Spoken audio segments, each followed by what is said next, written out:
สบายดีมื้อนี้จะพากันไปติดตั้ง Windows เนาะหลังจากที่ว่าอ่าหลังจากที่ว่าติดตั้ง USB ISO ไฟล์สำเร็จเนาะมื้อนี้จะพากันไปลง Windows เลยแล้ว USB ตัวนี้จะเป็น USB ที่ว่าฮักก็ทำกันติดตั้งเป็นISO ไฟล์สำเร็จแล้วก็เสียบเข้าใส่คอมเนาะขั้นตอนต่อไปนั่นก็คือกดปุ่มเปิดเนาะกดปุ่มเปิดนี้เปิดแล้วก็กดESC ติดเลยเนาะกดเลยกด ESC ติดเลยเนาะโอเคจะออกมานะแถว EXC โอเคมันจะออกเปลี่ยนปุ๊บมันจะออกหน้าตาแบบนี้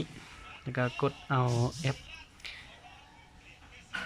ปเก่าเพื่อบูตเอา device ของ option แล้วก็แอปซิดจะเป็น BIOS ของsetup กดเอาแอปเก่าเลยแอปเก่าเนี่ยมันจะออกมาหน้าตาแบบนี้แล้วเป็น USB เป็นโอเคแล้วก็กด enter ใช่เลยเนาะโอเคหน้าตาแบบนี้เราทาปุ๊บเดียวเนาะเราทาแบบมันจะออกมาเป็นจังไรเนาะมีแต่เราทาอย่างเดียวเด้อ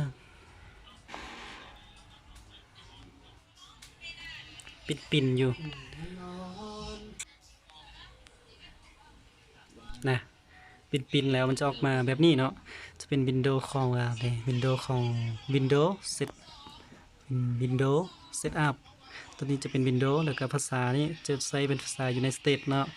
โอเคกด Net ใส่เลยตัวนี้มันสามารถเล่นได้เกี่ยวกับตัวนู้นนี้สามารถเล่นได้เนาะ Net ใส่เลยก็ได้แล้วก็ติดตั้งเลยง่ายๆหนึ่งซื้อเนาะบัทาสิไปเสียเงินอยู่ที่หารเบิ่งวิธีนี้ง่ายได้โอเคออกมาปุ๊บมาฮอดขั้นตอนนี้มันจะถามว่ามีรหัสบ่มันจะถามว่ามีรหัสactive บ่คันบ่มีรหัสก็ต้องdon't have คันมีแล้วก็ใส่ตรงนี้ตอนนี้เฮาบ่มีเฮาก็คิดว่า don't have แล้วตำรางเฮาจึงไปสอนวิธีแก้ไขตำรางเนาะนี่ขั้นตอนต่อไปจะเป็น Windows 10 ของWindows 10 Home บ่ Windows 10 ของ Home เนอ N บ่หรือว่า Windows 10 Pro ส่วนใหญ่เขาจะติดตั้งเป็น Windows 10 Pro เนาะจะเป็น Windows 10 ที่ว่าเมื่อล่าสุดของเดือน10วันที่เดือน10วันที่7เนาะ2019มันจะเป็น Windows ออกเมื่อล่าสุดอัปเดตล่าสุดเนาะแล้วต่อไป Gitnet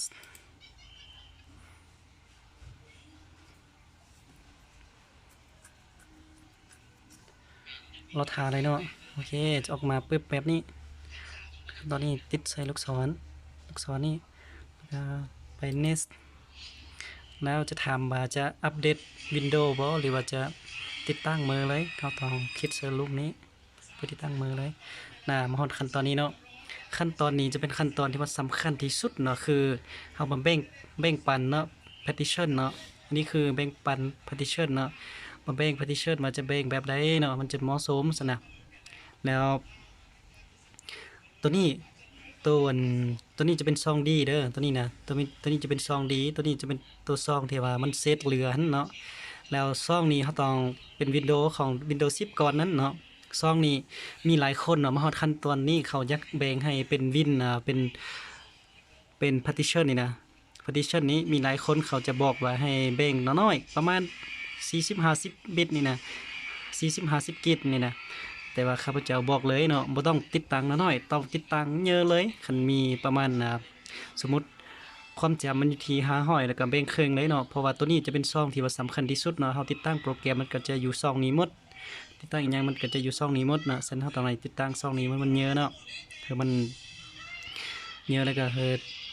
มันบันทึกหลายบรรจุได้หลายเนาะฉะนั้นตอนนี้มันยังมีข้อมูลอยู่หั่นเนาะเฮาต้องได้ฟอร์แมตก่อนเนาะคันเฮาบ่ฟอร์แมตนี่เฮาจะติดตั้งบ่ได้เลยเนาะอย่าลืมทุกคนต้องฮอดขั้นตอนนี้ต้องฟอร์แมตเนาะฟอร์แมตก่อนโอเคมาทาเนาะชาหนึ่งมันจะฟอร์แมต we can format server version มันบ่สามารถฟอร์แมตได้ตอนนี้นะสมมุติสามารถฟอร์แมตได้แล้วก็ delete เอา เลือบเลยเนาะคันบ่สามารถฟอร์แมตได้นะได้แล้วที่นะคันมันได้แล้วเนาะต้องได้เลือบตัวนี้เนาะต้องได้เลือบตัวนี้เพราะว่าตัวนี้มันกำลังออกเป็นสีนี่มันยังเขาแบ่ง partition เนาะฉะนั้นเราก็ต้องลดลงประมาณลดลงประมาณ1ว่าซั่นโอเค try เลยได้แล้วเอาอย่างเนาะมาทาเนาะ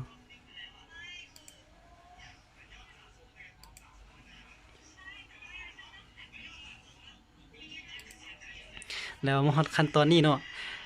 แล้วข้าพเจ้าจะบอกวิธีง่ายใดคือ ถ้าหากว่าอยู่ซ่องดีนี่นะอยู่ซ่องนี่จะเป็นซ่องดีเนาะถ้าหากว่าซ่องนี่นะมันบ่มีบ่มีอุปกรณ์สำคัญเนาะถ้าบ่มีอุปกรณ์สำคัญมันทุกอย่างนี่ลบออกหมดเลยเนาะอยากให้มันไวเนาะคือว่าคอมนี้มันศึกษาแล้วอยากให้มันไวก็ต้องลบออกหมดเลยคือดีเลทเลยแล้วทั้งหมดจุดนี้ก็ดีเลทเลยเนาะ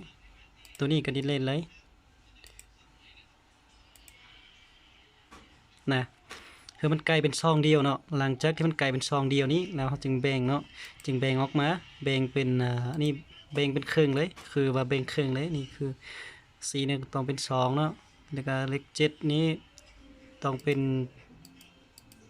เลข7นี่ต้องเป็นเลขประมาณ3นี่เลยเนาะโอเค apply ซะเลยเนาะ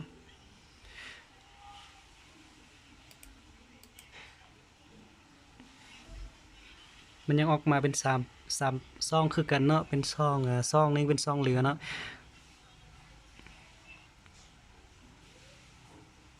ขั้นตอนนี้มันจะยากนิดนึงโอเคมันออกมาไล่เป็นซองหนึ่ง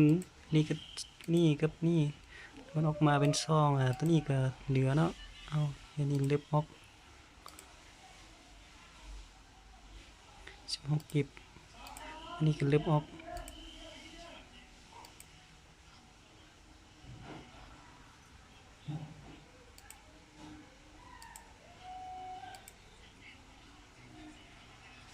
นะตัวนี้มันยังเหลือ3ซองนี่เนาะแสดงว่ามันได้แล้วนี่นะโอเคแล้วตอนนี้เราจะมาติดตั้งเป็น Windows มาเซอร์ตัวนี้เนาะมาเซอร์ที่เป็นpartition 2นี่มันจะมีความจำอยู่ที่200เนาะ200ฉะนั้นก็คิดเน็ตเลยนะเน็ตมาปึ๊บ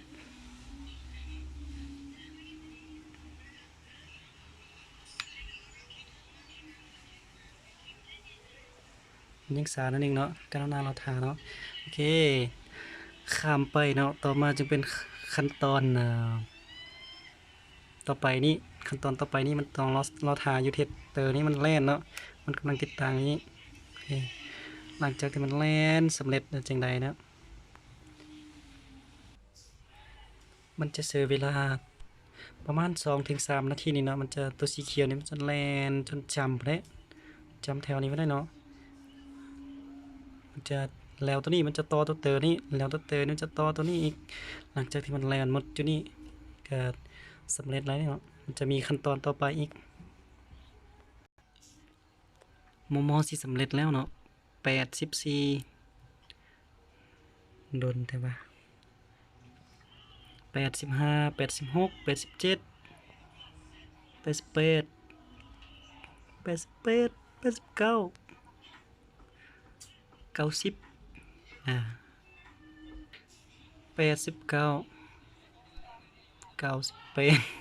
98 99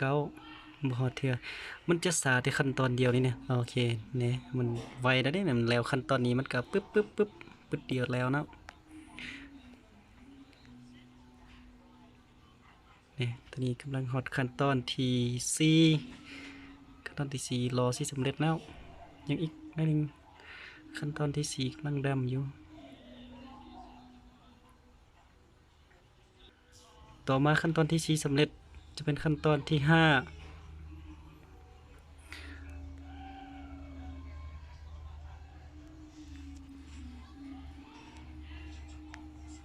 ถือว่าง่ายได้เนาะการลงวินโดว์นี้บริยากคือที่พวก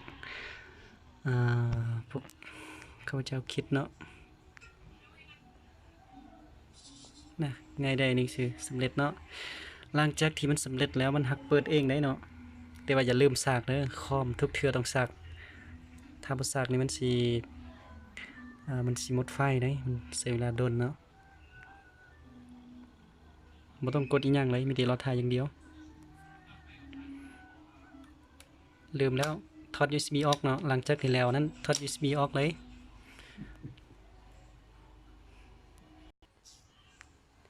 รอถ่ายอย่างเดียวยังเป็นปิ่นอยู่แล้วตัวนี้จะเป็นวินโดว์ใหม่เด้อมันปิ่นอยู่เนาะเพราะว่าตัวนี้จะเป็นiCore 3แล้วมันจะซ่าอันนี้มันจะบ่ไวเท่าiCore 5กับiCore 7ปึ๊บเป็น starting service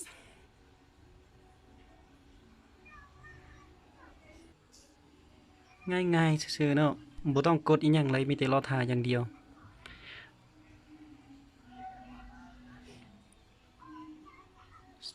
getting device ready 80 getting ready ถือว่า getting ready ถือว่าสำเร็จแล้วเนาะมันพร้อมแล้ว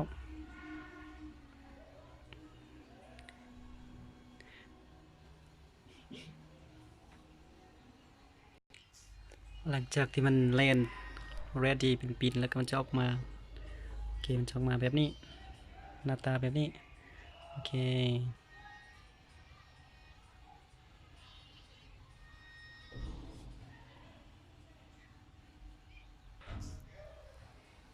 จะเปลี่ยนรูปห่างแบบนี้เลยเนาะ just a moment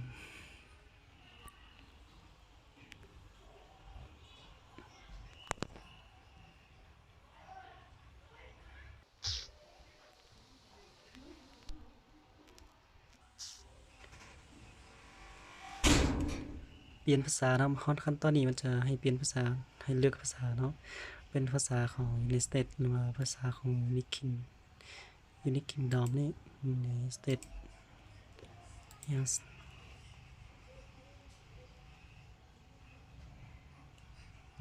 เป็นEnglish ของอินเดียบ่เป็นภาษาอังกฤษของอินเดียว่าภาษาอังกฤษของนั้นเป็น USA เลยเป็นของอังกฤษเลยนี่จะเป็นสกิปใส่เลย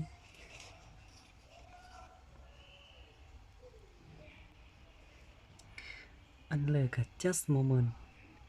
ตัวนี้ให้ต่อเกี่ยวกับ Wi-Fi ซะเนาะต่อใส่อะไรเนาะถ้ามันมีขั้นตอนนี้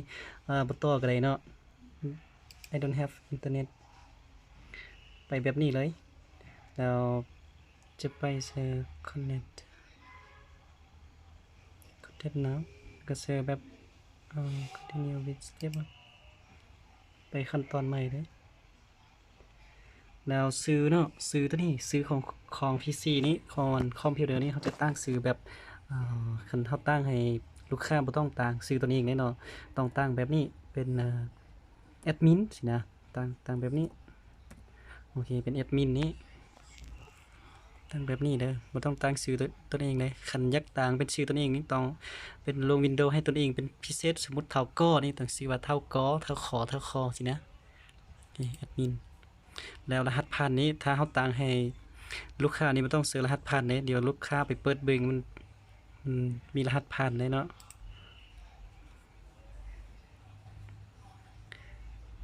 yes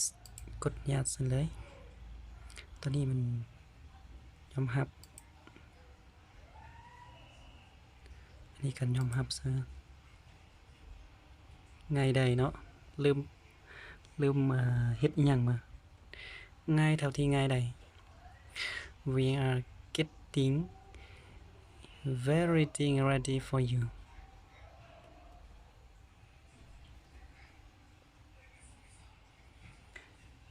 this might take several minutes อันนี้มันจะกำลังอัปเดตเนาะมันว่าบ่ต้องปิดมันว่า don't turn off your PC มันว่าบ่ต้องปิดคอมแต่มันจักหน่อยมันอัปโหลดได้แล้วมันจะกระโดดเองเลยเนาะมันจะแจ้งแบบนี้โอเคปึ๊บนะมันจะเป็นหน้าของ Windows มันใหม่เลยเนาะพอ Windows 5ก็อัปเดตเมื่อล่าสุดของปี 2019 นี่ เป็นปีเป็นวันที่เนาะวันที่นี่นะมื้อนี้เป็นวันที่11เดือนวันที่28เดือน11ปี2019เนาะจะเป็น Windows อัปเดตมาเมอเนาะใหม่ๆล่าสุดมันจะมีรูปร่างหน้าตาแบบนี้ถือว่ามาฮอดขั้นตอนนี้ถือว่าการลง Windows สำเร็จเนาะอย่าลืมเนาะกดติดตามให้แน่ครอบเจอ